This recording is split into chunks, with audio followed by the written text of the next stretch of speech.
4월 30일 화요일입니다. 사도신경으로 우리의 신앙 고백하시면서 새벽기도 시작하겠습니다.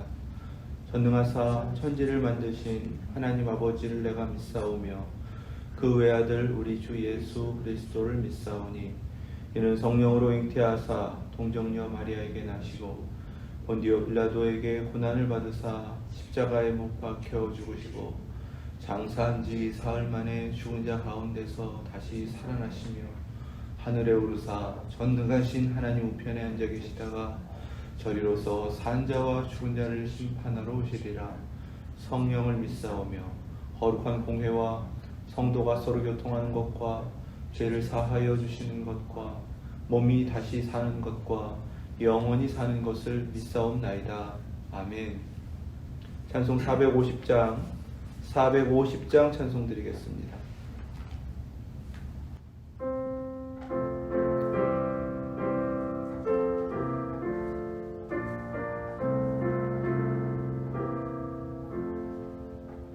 내 평생 소원 이것뿐 주의 일하다가 이 세상 이별하는 날 주 앞에 가리라. 꿈같이 헛된 세상을 취할 건 무엇냐. 수고함만 하여도 헛된 것뿐일세. 불같은 시험 많으나 험내지 맙시다. 우주의 원능 크시니 이기고 남겠네. 금보다 귀한 믿음은 참보에 되도다. 이 진리 믿는 사람들 다 복을 받겠네. 살같이 빠른 광음을 주 위에 아끼세.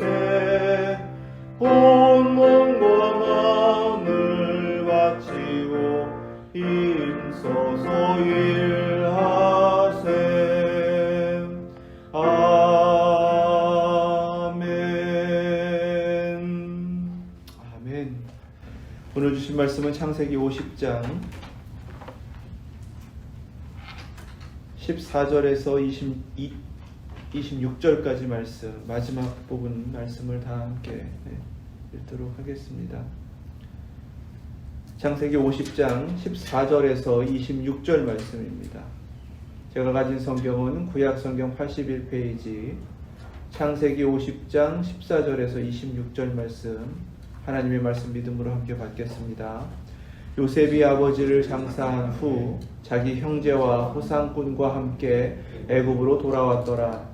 요셉의 형제들이 그들의 아버지가 죽었음을 보고 말하되 요셉이 혹시 우리를 미워하여 우리가 그에게 행한 모든 악을 다 갚지나 아니할까 하고 요셉에게 말을 전하여 이르되 당신의 아버지가 돌아가시기 전에 명령하여 이르시기를 너희는 이같이 요셉에게 이르라. 내 형들이 내게 악을 행하였을지라도 이제 바라건대 그들의 허물과 죄를 용서하라 하셨나니 당신 아버지의 하나님의 종들인 우리 죄를 이제 용서하소서 하며 요셉이 그들이 그에게 하는 말을 들을 때에 울었더라. 그의 형들이 또 친히 와서 요셉의 앞에 엎드려 이르되 우리는 당신의 종들이니이다. 요셉이 그들에게 이르되 두려워하지 마소서. 내가 하나님을 대신하리이까. 당신들은 나를 해하려 하셨으나 하나님은 그것을 선으로 바꾸사 오늘과 같이 많은 백성의 생명을 구원하게 하시려 하셨나니 당신들은 두려워하지 마소서. 내가 당신들과 당신들의 자녀를 기르리이다 하고 그들을 간곡한 말로 위로하였더라. 요셉이 그의 아버지의 가족과 함께 애굽에 거주하여 110세를 살며 에브라임의 자손 3대를 보았으며 므낫세의 아들 마길의 아들들도 요셉의 스라에서 양육되었더라. 요셉이 그의 형제들에게 이르되 나는 죽을 것이나 하나님이 당신들을 돌보시고 당신들을 이 땅에서 인도하여 내사 아브라함과 이삭과 야곱에게 맹세하신 땅에 이르게 하시리라 하고, 요셉이 또 이스라엘 자손에게 맹세시켜 이르기를 하나님이 반드시 당신들을 돌보시리니 당신들은 여기서 내 해골을 메고 올라가겠다 하라 하였더라. 요셉이 110세에 죽음에 그들이 그의 몸에 향재료를 넣고 애굽에서 입관하였더라. 아멘. 하나님 말씀입니다. 이제 아버지 야곱의 믿음의 여정, 그 모든 것을 하나님 앞에 이루어냈고, 그리고 그 마지막 삶도 죽음까지로 하나님께서 주신 그 사명을 이루기 위하여서 헤브론에 장사되는 그러한 모든 일들을 경험한 것입니다. 그리고 아버지가 어떻게 인생 살았고 어떻게 인생을 마무리했고 마지막 죽음을 가지고도 하나님 앞에 어떠한 언약을 남기고 있는가를 모든 형제들이 함께 경험을 하였습니다. 그렇게 하나님 앞에 믿음의 한 사람을 하나님의 품에 보내고 난 뒤에 이제 아들들은 그 믿음의 본을 받아야 할 차례이죠.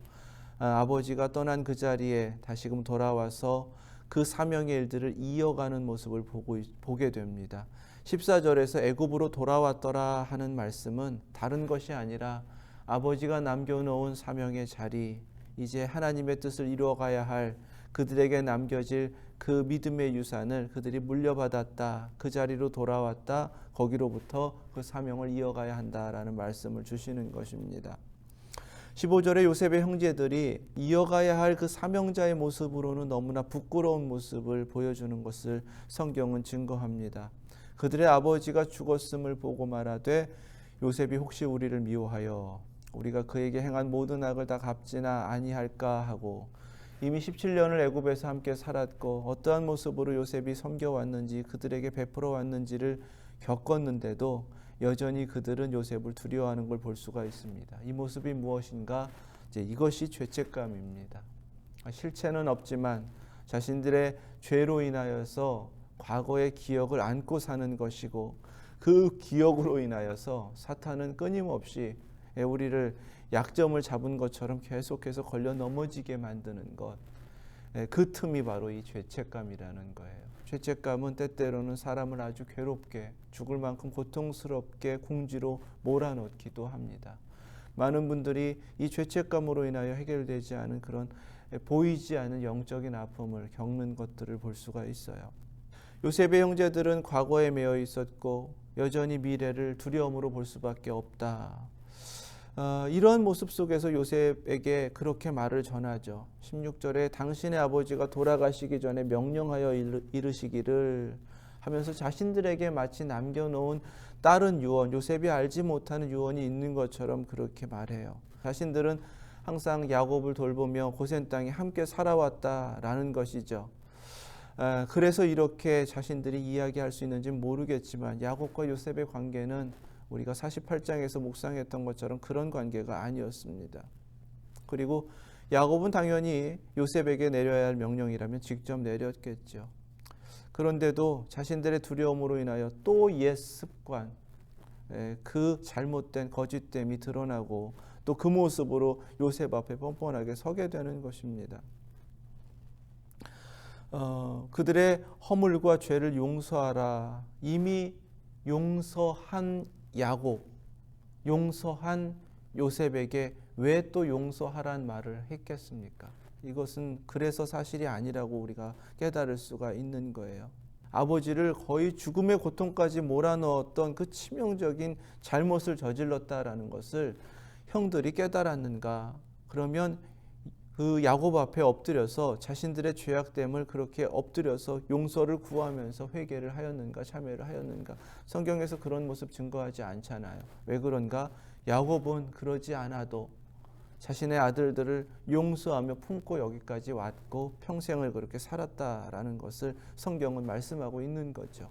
요셉도 마찬가지입니다. 이미 야곱이 그렇게 아들들에게 했던 것처럼 자신의 형들에게 사과할 것 없고 사죄할 것 없이 그저 하나님의 은혜로 다 은혜 받은 자로서 모든 것을 하나님 앞에 내려놓고 다 덮고 있었던 거예요. 따로 용서할 것이 없었던 것입니다. 그럼에도 이렇게 엎드리는 것은 자신들의 죄책감 때문이다. 그래서 두려웠기 때문이다라고 이해할 수 있습니다. 그런데 한 가지 더 생각한다면 이 모습이 무서운 것이, 만약에 지금 요셉이 강력한 권력을 가지고 있는 그런 총리의 위치에 있고 형들은 낮은 자리에 있기 때문에 이렇게 엎드렸지만 그 위치가 바뀌어 있다면 어떻겠는가 싶은 거죠.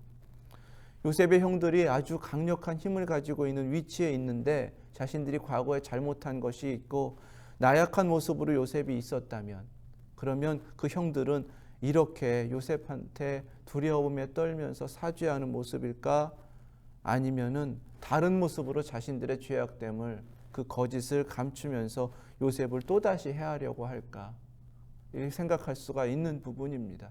죄책감은 그래서 무섭다고 말씀을 드리는 거예요. 자신의 죄책감으로 인하여서 정작 자신의 잘못을 덮기 위하여서 훨씬 더 거짓된 모습, 훨씬 더 이런 폭력적인 모습을 드러내는 것이 오늘날 우리가 살고 있는 우리 세상의 모습이란 말이죠. 어떻게 해야 하는가?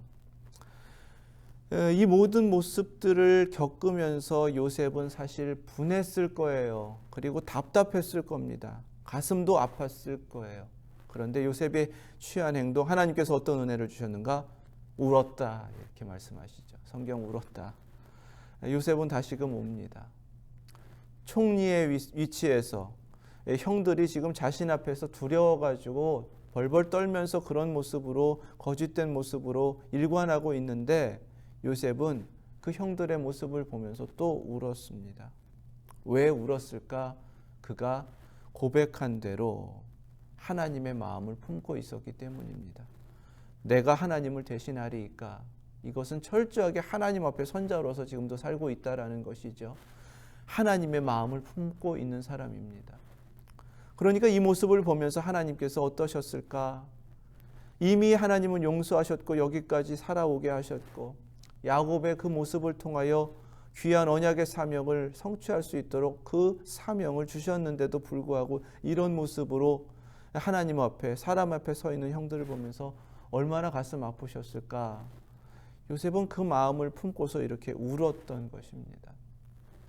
하나님 앞에서 정말 우리가 은혜를 받았다면 습관적인 참회가 아니라 나의 삶 가운데 성령님께서 깨닫게 하시고 또 정말 하나님께서 은혜를 주셔서 모든 걸 용서하신다는 확신 가운데 드려지는 기도가 참된 참회가 될 것입니다. 지금 정작 이 요셉의 형들이 잘못하고 있는 것이 무엇인가? 그저 흘러가는 대로 용서받는구나 라고 자신들의 습관대로 또는 되어지는 일대로, 어찌 보면 요셉 앞에 두려우니까 형식적으로 그렇게 그냥 용서를 구했는지도 모르겠어요. 그러니까 죄책감의 문제가 해결이 되지 않는 것입니다. 정말 원하는 것, 하나님께서 바라시는 것은 자신의 죄인됨을 깨닫고 죄를 용서하시는 분은 하나님이시기 때문에 하나님 앞에 진정한 참회를 하고 사죄를 받는 것을 원하신다라는 사실입니다.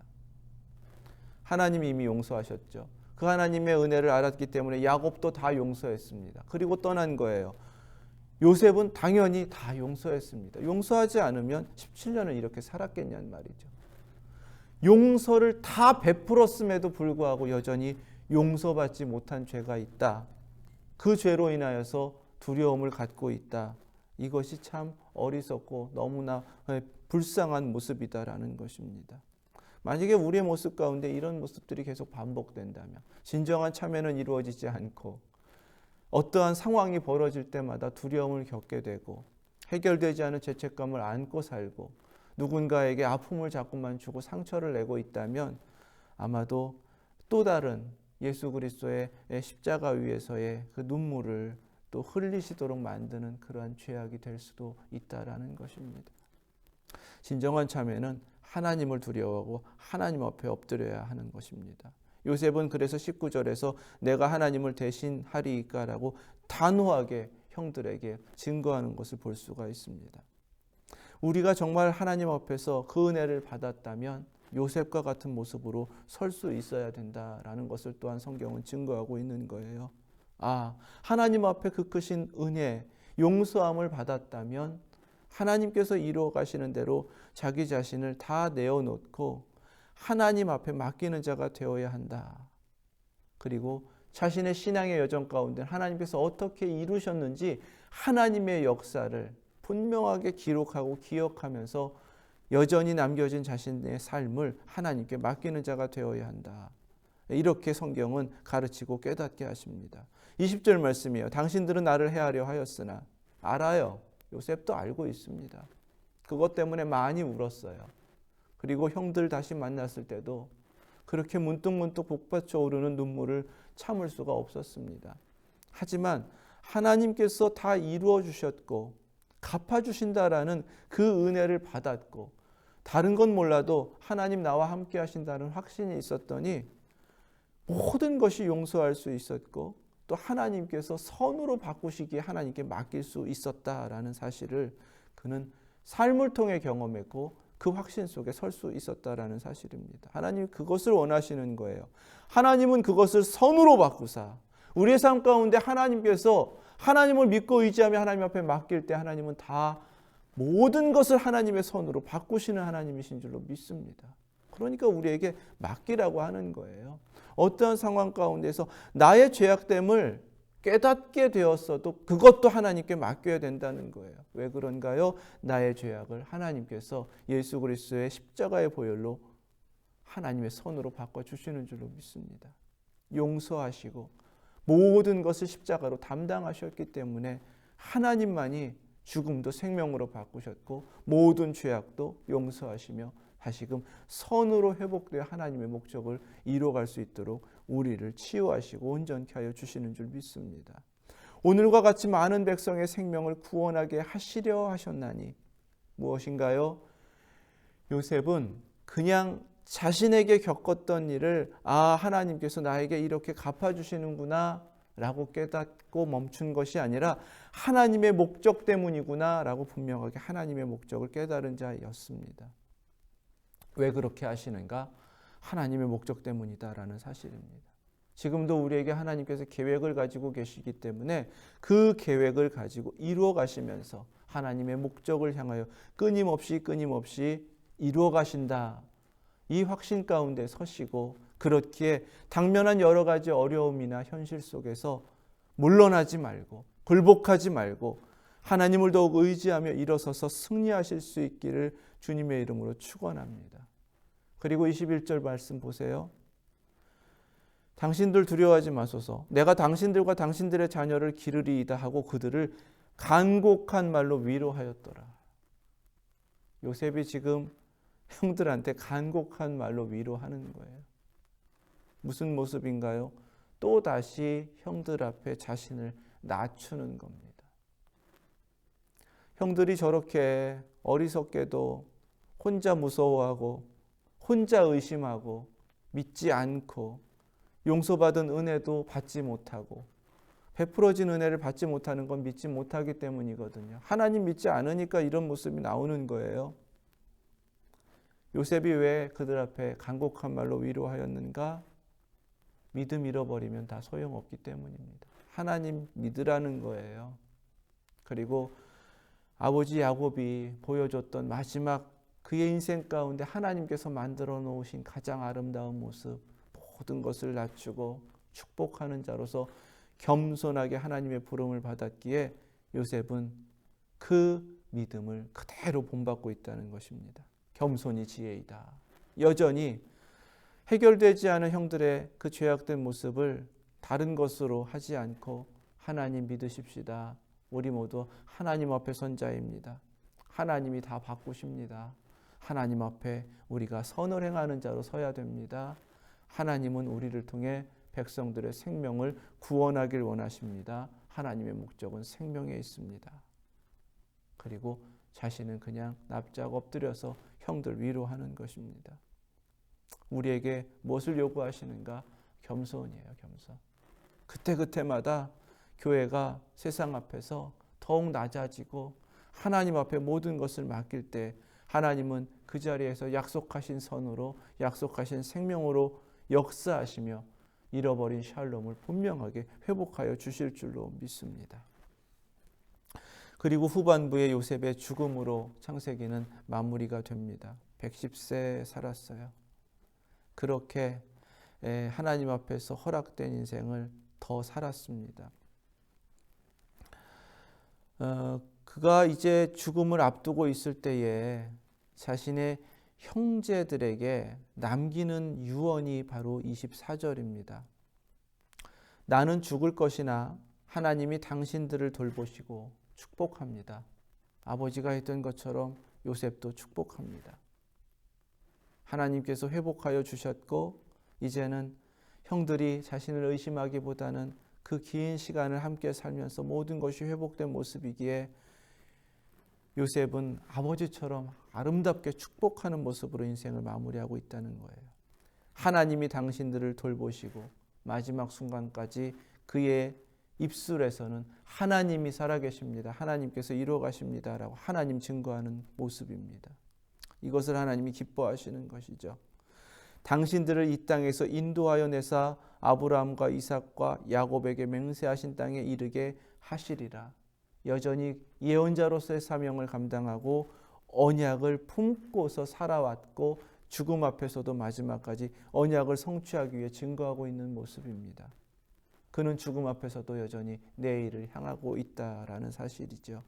무엇보다도 그는 아브라함과 이삭과 야곱에게 맹세하신 땅이라고 하면서 하나님께서 자신의 증조할아버지, 할아버지, 아버지에게 약속하신 언약이 무엇인지를 깨달았고 그 언약을 반드시 성취해야 한다라는 아들의 사명으로 서 있다라는 것을 성경은 증거합니다.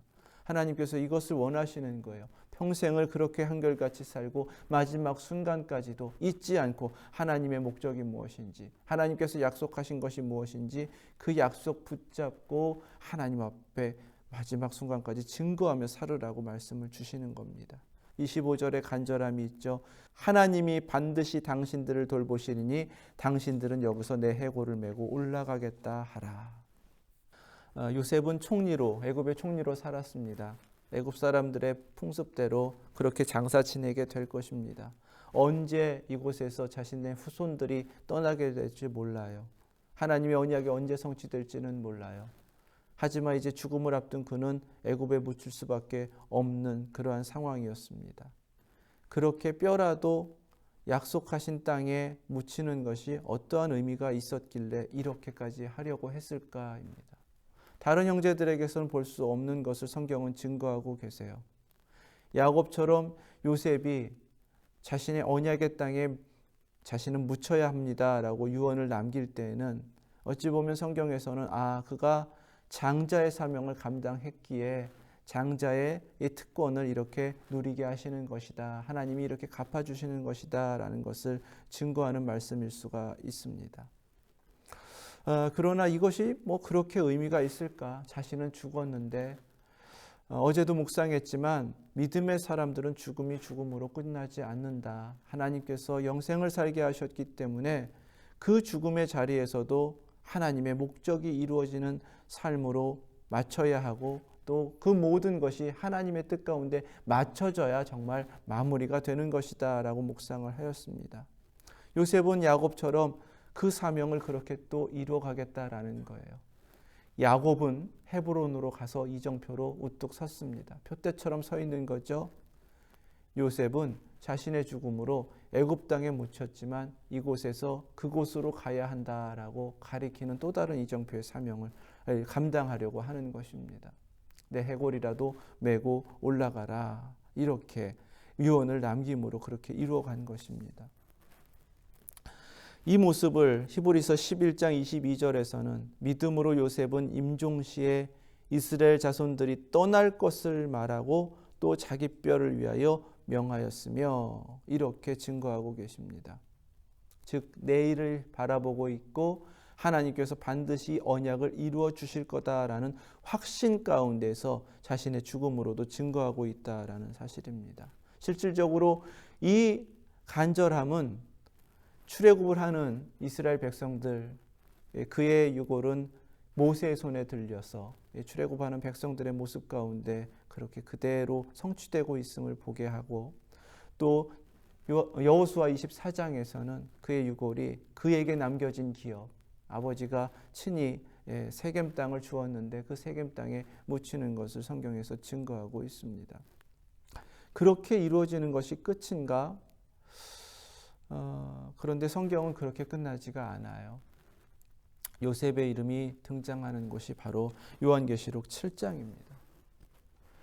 요셉은 분명하게 아버지가 요셉의 두 아들 에브라임과 므낫세를 축복하면서 그들이 내 것이다, 야곱의 12아들 가운데 그를 포함시켰습니다. 그건 무슨 얘기냐면 요셉을 대신하여 두 아들을 상속자로 삼겠다라고 그렇게 축복하면서 정하신 거예요. 그런데 요한계시록 7장에는 인침을 받은 14만 4천 명의 그 쭉 지파들의 명단을 열거하며 증거하고 계시는데, 마지막 하나님 나라에서 이루어지는 12지파의 명단에는 장자 에브라임에게 양보했던 그 이름이 다시금 에브라임 대신에 요셉의 이름으로 증거되고 있다는 것입니다. 하나님께서 무엇을 기억하고 계시는가? 야곱의 12아들은 요셉이라는 거죠. 그의 아들들이 대신할 수 없는 마지막 완성될 하나님 나라에서는 요셉에게 그것을 되찾아 주셨다라는 사실입니다. 그 명단 가운데 첫 번째로 등장하는 것은 유다입니다. 요셉이 아무리 장자의 책임을 가지고서 마지막 순간까지 다 감당했어도 결국 장자에게 허락된 기업인 헤브론을 차지한 것은 유다이기 때문에 유다가 영적으로 장자로 인정되었다라는 것을 증거하시는 것이죠. 또 한 가지는 그 명단 가운데 특징이 레위가 회복된다라는 것입니다. 레위의 이름이 다시금 회복되기 위해서는 지워진 이름이 있다라는 사실입니다. 바로 단 지파의 이름이 없어요. 무엇을 말씀하시는가? 하나님께서는 하나님의 나라가 완성되기까지 우리의 죽음 이후에서라도 하나님이 이루고자 하시는 목적들이 있기 때문에 계속해서 이루어가길 원하신다라는 사실입니다. 당장은 우리가 깨닫지 못하지만 하나님 앞에서 하나님의 나라가 완성될 때 비로소 모든 것이 완성될 그러한 일들을, 그러한 사명을 우리가 여전히 감당하고 있다라는 사실입니다. 하나님과 동행하는 삶, 하나님과 함께하는 삶이 될 때에 하나님께서는 우리를 통해서 그 일을 이루어가고 계시고, 끝내는 하나님께서 모든 것을 기억하셔서 되찾게 하실 그 은혜, 하나님께서 반드시 기억하시며 회복하여 주실 그 은혜를 하나님 손에 들고 또 하나님 나라에서 상급으로 허락하여 주신다라는 사실을 성경이 증거하고 있는 것입니다. 그래서 요셉은 자신의 죽음 이후라도, 자신의 해골이라도 언약의 땅에 묻히겠다, 바로 하나님의 마음을 주셨기 때문에, 그래야 하기 때문에 그 사명으로 유언을 남기고 있다라는 사실입니다. 이 한 집안의 역사이지만 하나님은 그들을 택하셔서 이루신 은혜의 역사를 그렇게 시작하셨고 그렇게 이어가게 하셨고, 우리는 사실 알지도 못하는 아주 오랜 그러한 역사 속의 인물들이지만 그 역사의 시간들이 우리에게까지 닿을 수 있도록 믿음의 사람들은 믿음을 물려받고 그렇게 믿음을 물려주면서 우리에게까지 이르게 하셨다. 그것이 하나님의 은혜의 역사이다라는 것을 깨닫게 하십니다. 우리에게 무엇을 원하시나요? 마지막 죽음의 순간까지 하나님과 동행하면서 나를 통해서 이루어가고자 하시는 하나님의 목적이 이루어지는 삶을 끝까지 이루라는 것입니다. 무엇보다도 거듭거듭 마지막 순간까지 자신은 드러나지 않고 하나님의 이름만을 증거하며 하나님을 앞세우고 함께 하시는 하나님을 순간도 잊지 않으면서 하나님을 증거하는 삶을 우리에게 찾고 계시고, 그렇게 이루어갈 때에 하나님은 그 모든 자리마다 하나님이 친히 이루시고 갚으셔서 하나님이 목적하신 선을, 하나님께서 이루시는 생명을 우리를 통해 회복하고자 하시는 하나님의 샬롬을 우리를 통해 이루어 주시는 줄로 믿습니다. 우리 모두가 그 사명으로 부름받았습니다. 웨스트엔드 예수제자교회가 이 마지막 때 그 사명으로 부름받은 것입니다. 요셉과 같은 신실함으로 하나님만을 앞세우고 오직 하나님의 함께 하심으로 인하여 하나님의 뜻을 이루어 가시는 저희 모두 되실 수 있게 주님의 이름으로 축원합니다. 기도하겠습니다. 거룩하신 하나님, 하나님께서 창세기 50장의 마지막 말씀을 통해 깨닫게 하신 대로 누구보다도 하나님의 마음을 품은 자 되게 하시고 그 사랑으로 행하며 서로를 용서하고 품고 사랑으로 하나 되는 저희 교회 공동체 되게 하여 주시옵소서. 하나님을 더욱 두려워함으로 순간도 교만하지 않게 하시고 함께 하시는 하나님으로 인하여 나를 통해 하나님만이 나타내고 증거되는 그 사명의 길을 묵묵하게 믿음으로 감당케 하여 주시옵소서. 하나님께서 이루시는 그 선을 이루어가며 하나님께서 구원하셨기에 생명의 열매를 맺어드리고 예수 그리스도의 십자가의 그 은총으로 모든 샬롬을 회복하셨기에 그 복음을 증거하며 이 땅 가운데 잃어버린 깨어진 샬롬을 회복해가는 주님의 믿음의 공동체가 다 되게 하여 주시고 무엇보다도 마지막 순간까지 하나님만을 증거하여 하나님의 목적을 이루어가는 주님의 교회 되게 하여 주시옵소서. 웨스트엔드 예수 제자교회 하나님께서 부르신 부르심의 목적이 분명히 하나님께 있는 줄 믿습니다. 당장은 보이지 않아도 하나님께서 모든 것을 이루실 하나님의 나라를 소망하면서 끝까지 하나님 앞에 순종하여 믿음으로 주님의 뜻만을 이루어가는 주님의 교회 되게 하여 주시옵소서. 예수 그리스도의 이름으로 기도드립니다. 아멘. 하늘에 계신 우리 아버지, 이름이 거룩히 여김을 받으시오며 나라 임하옵시며 뜻이 하늘에서 이룬 것 같이 땅에서도 이루어지이다. 오늘날 우리에게 일용할 양식을 주옵시고 우리가 우리에게 죄 지은 자를 사하여 준 것 같이 우리의 죄를 사하여 주옵시고 우리를 시험에 들게 하지 마옵시고 다만 악에서 구하옵소서. 나라와 권세와 영광이 아버지께 영원히 있사옵나이다. 아멘.